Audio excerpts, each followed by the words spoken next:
Amigos telespectadores da Rede Vida de Televisão e do programa Páginas Difíceis da Bíblia, sempre unidos aos sábados, neste mesmo horário, 13h30 da tarde. É um programa que vai ao ar de longa data, muitos anos, nem eu mesmo sei exatamente, eu me recordo quando foi que ele começou, mas eu tenho a impressão que é um programa que faz bem a muita gente. Um estudo de nível superior da Bíblia, da Sagrada Escritura. Tudo bem, Padre Anselmo? Graças a Deus, tudo na santa paz, e sempre é um prazer enorme, uma alegria muito grande estar aqui com o Senhor, partilhando juntos e aprendendo para prolongar a minha teologia cada vez mais, a minha teologia bíblica, através dos seus ensinamentos e partilhando um pouquinho de tudo aquilo que sabemos com os nossos queridos telespectadores. Muito bem, nós temos que abrir um novo parênteses.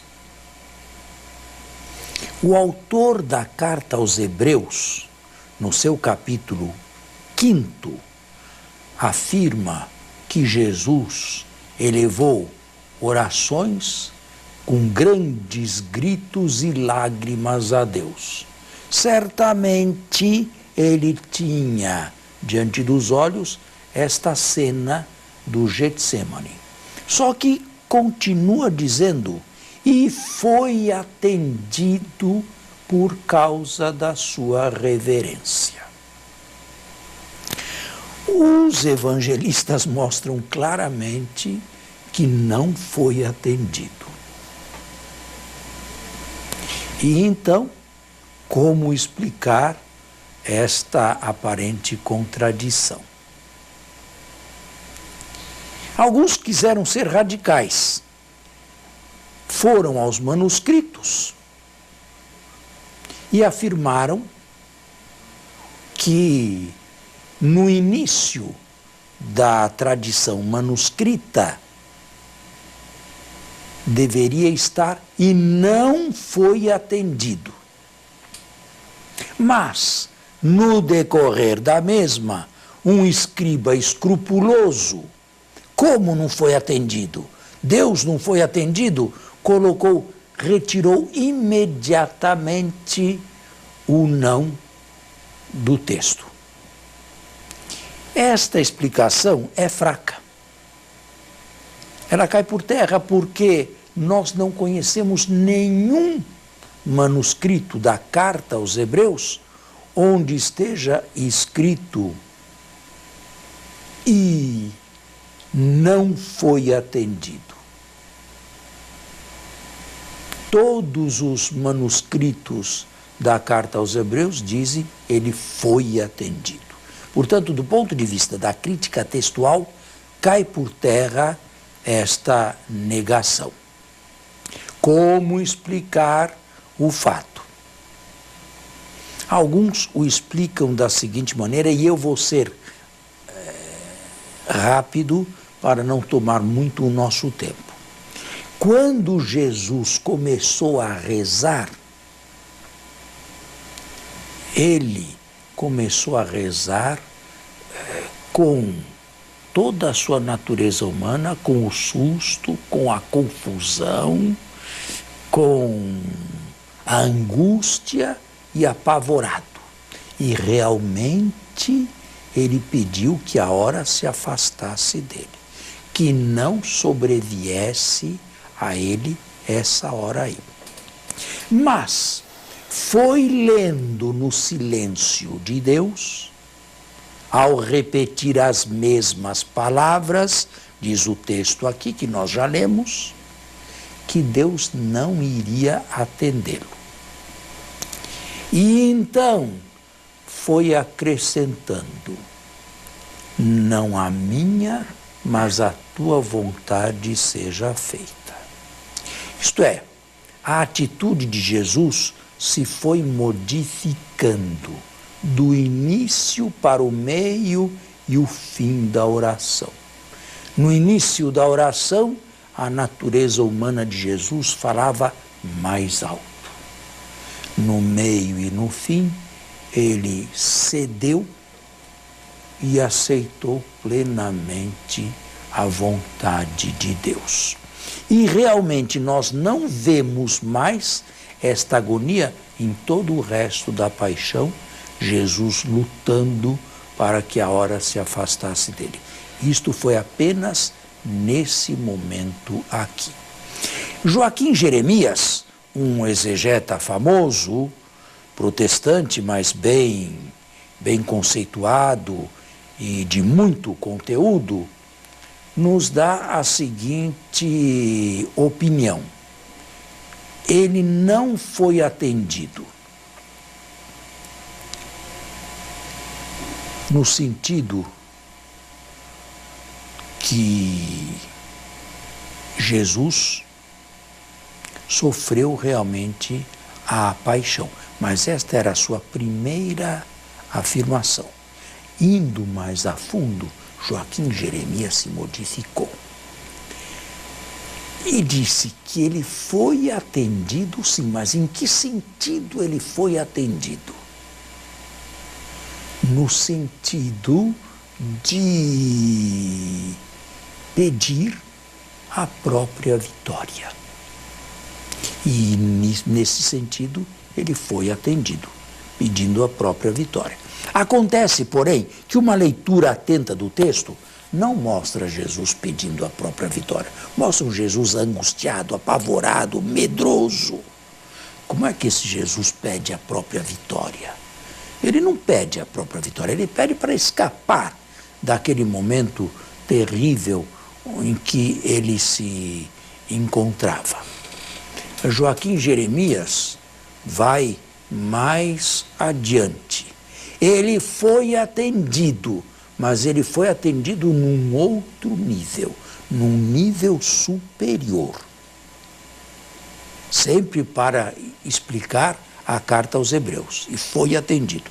Ele, de início, pediu a libertação da morte, que ele não entrasse na morte. Neste nível não foi atendido, a sua oração não chegou a Deus, ou melhor, Deus não a atendeu, mas o fez entrar por dentro da morte e sair do outro lado vitorioso.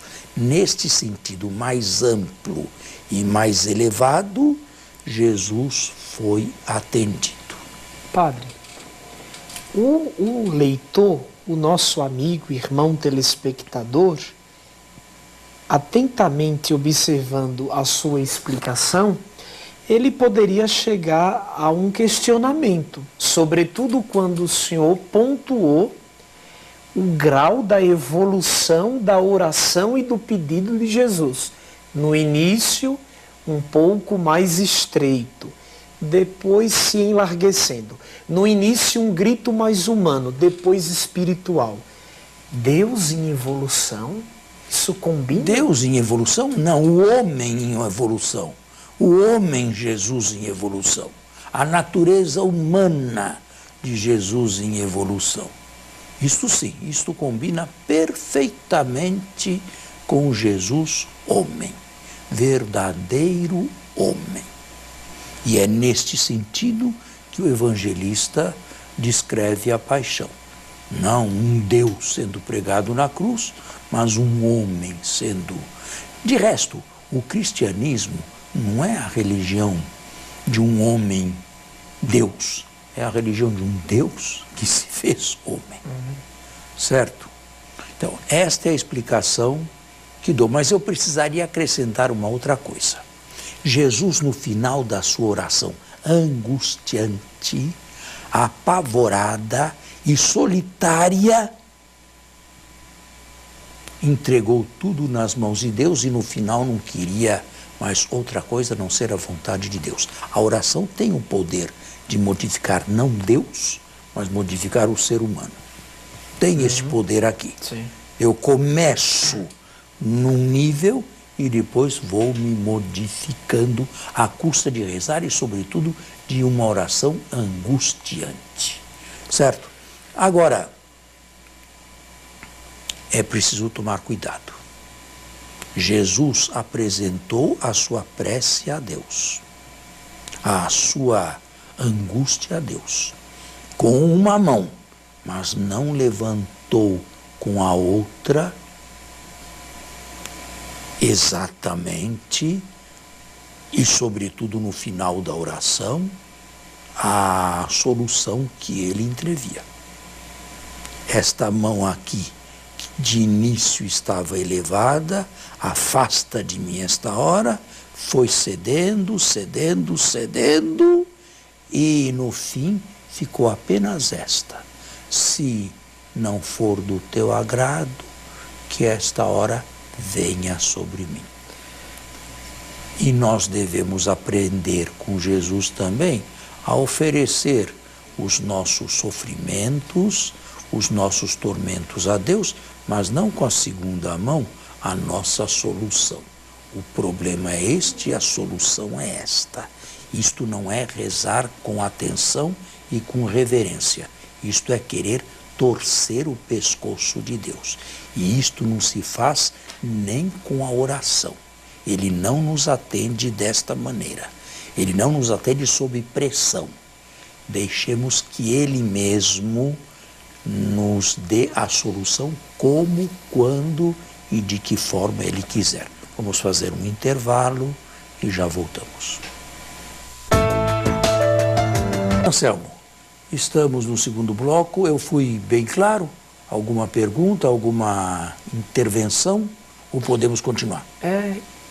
Justamente na sua última explicação, quando o senhor, através da simbologia das mãos, nos explicou que, por um lado, Jesus elevou o seu pedido ao Pai, demonstrando até a sua dimensão humana, mas, por outro, ele não apresentou a solução. Apresentou-a no início: afasta de mim esta hora. Sim. Mas depois...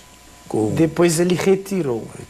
No ato de retirar essa outra mão e deixar que o Pai fosse livre, foi um ato de acreditar na providência de Deus? A gente poderia entender desse modo? Poderia, perfeitamente.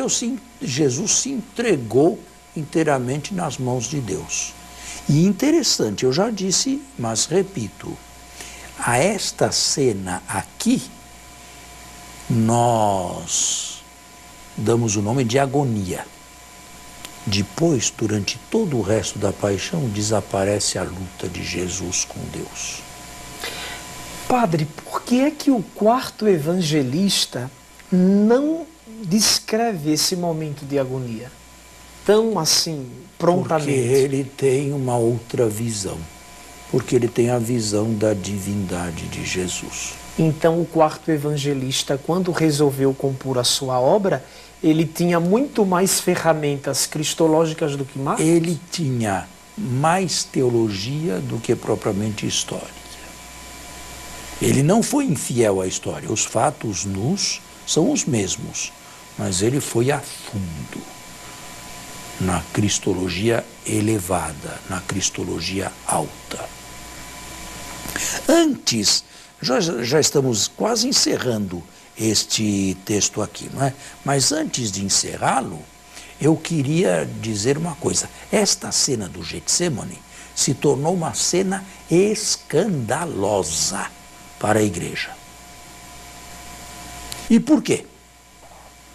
Porque os opositores ao cristianismo, a começar pelos judeus daquela época, diziam que este é o vosso Deus, e apavorado desse jeito, não é capaz de ir de maneira digna de encontro ao seu destino, não foi capaz de imitar Sócrates. Conta ao nosso telespectador, você sabe como foi o fim de Sócrates? Glorioso, majestoso, um homem que chegou até o tribunal de cabeça erguida. E como foram os últimos minutos? Está lembrado?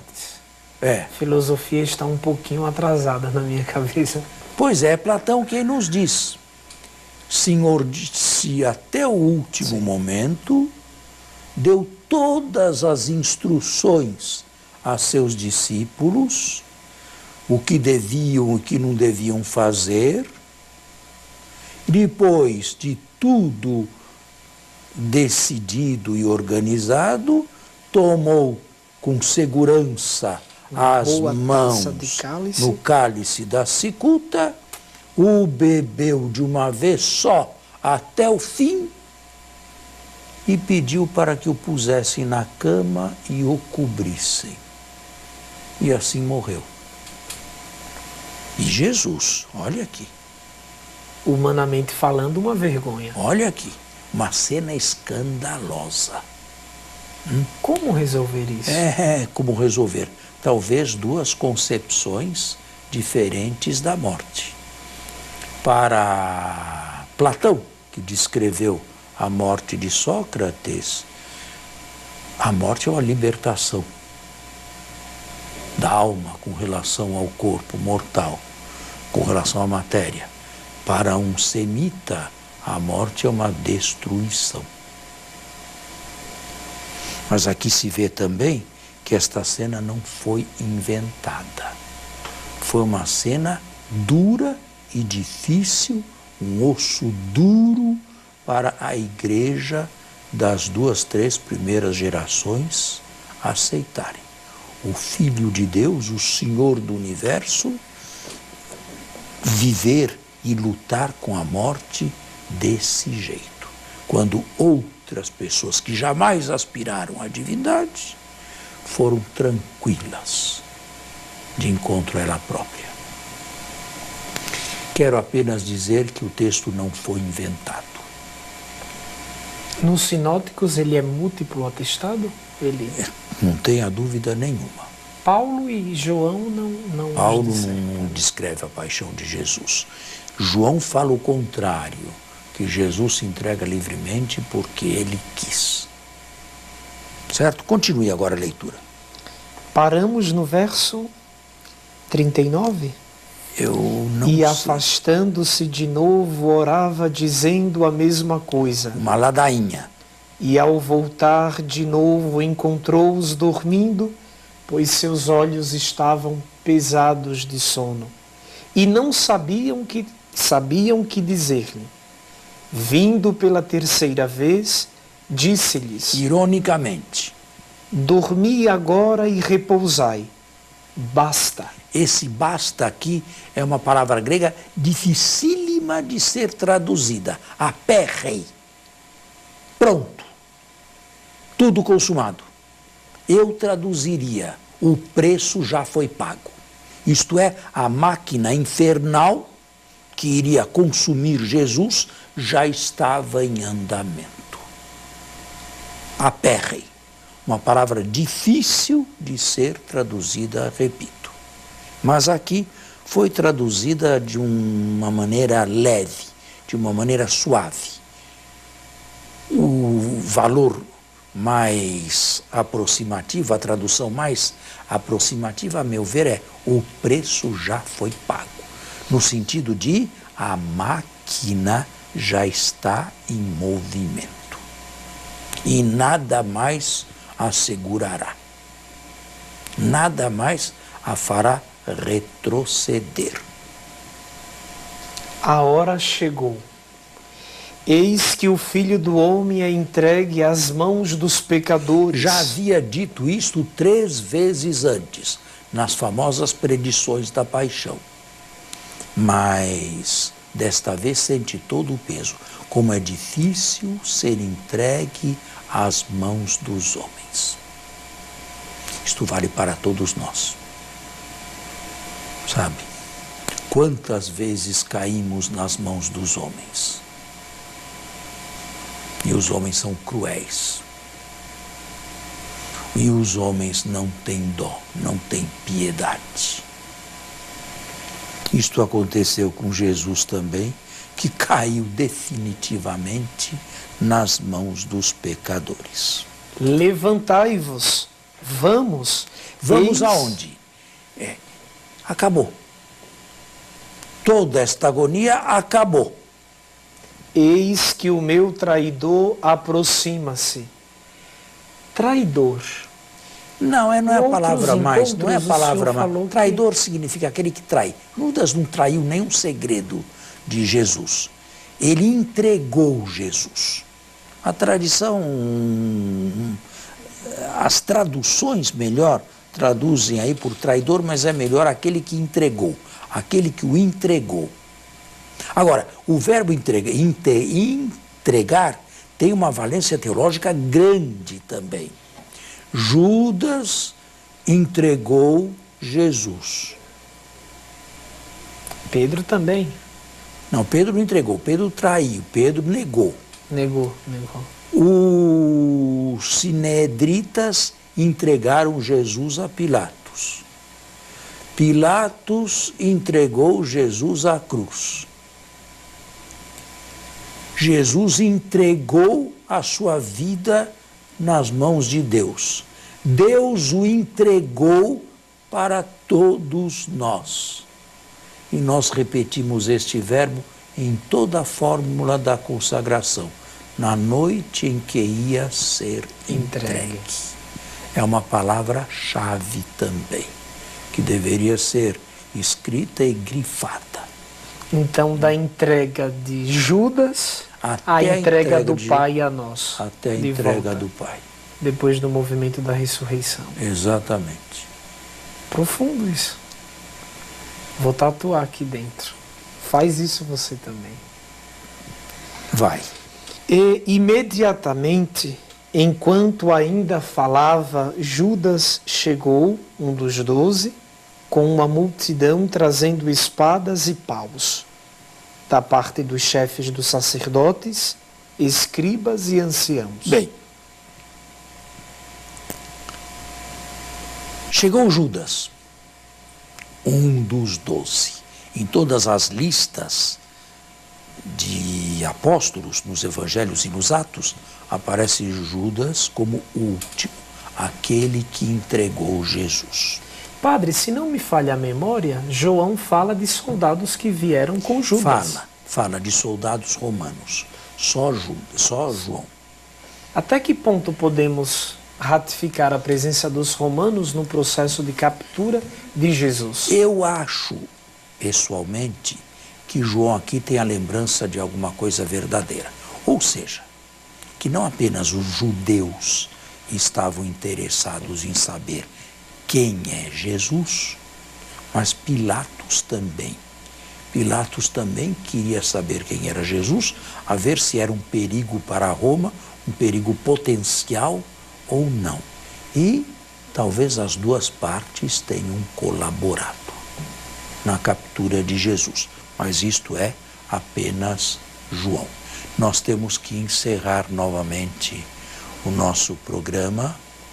Ele é curto, mas ele é denso. Eu vou indo devagar e espero que os telespectadores estejam aproveitando e fazendo bom uso da paixão de Jesus, lembrando-se, foi por causa desta paixão que eu tenho a esperança da vida eterna. Um bom final de semana a todos. A você e a sua família, um bom sábado, um bom domingo, uma boa semana. Fiquem na paz do Senhor.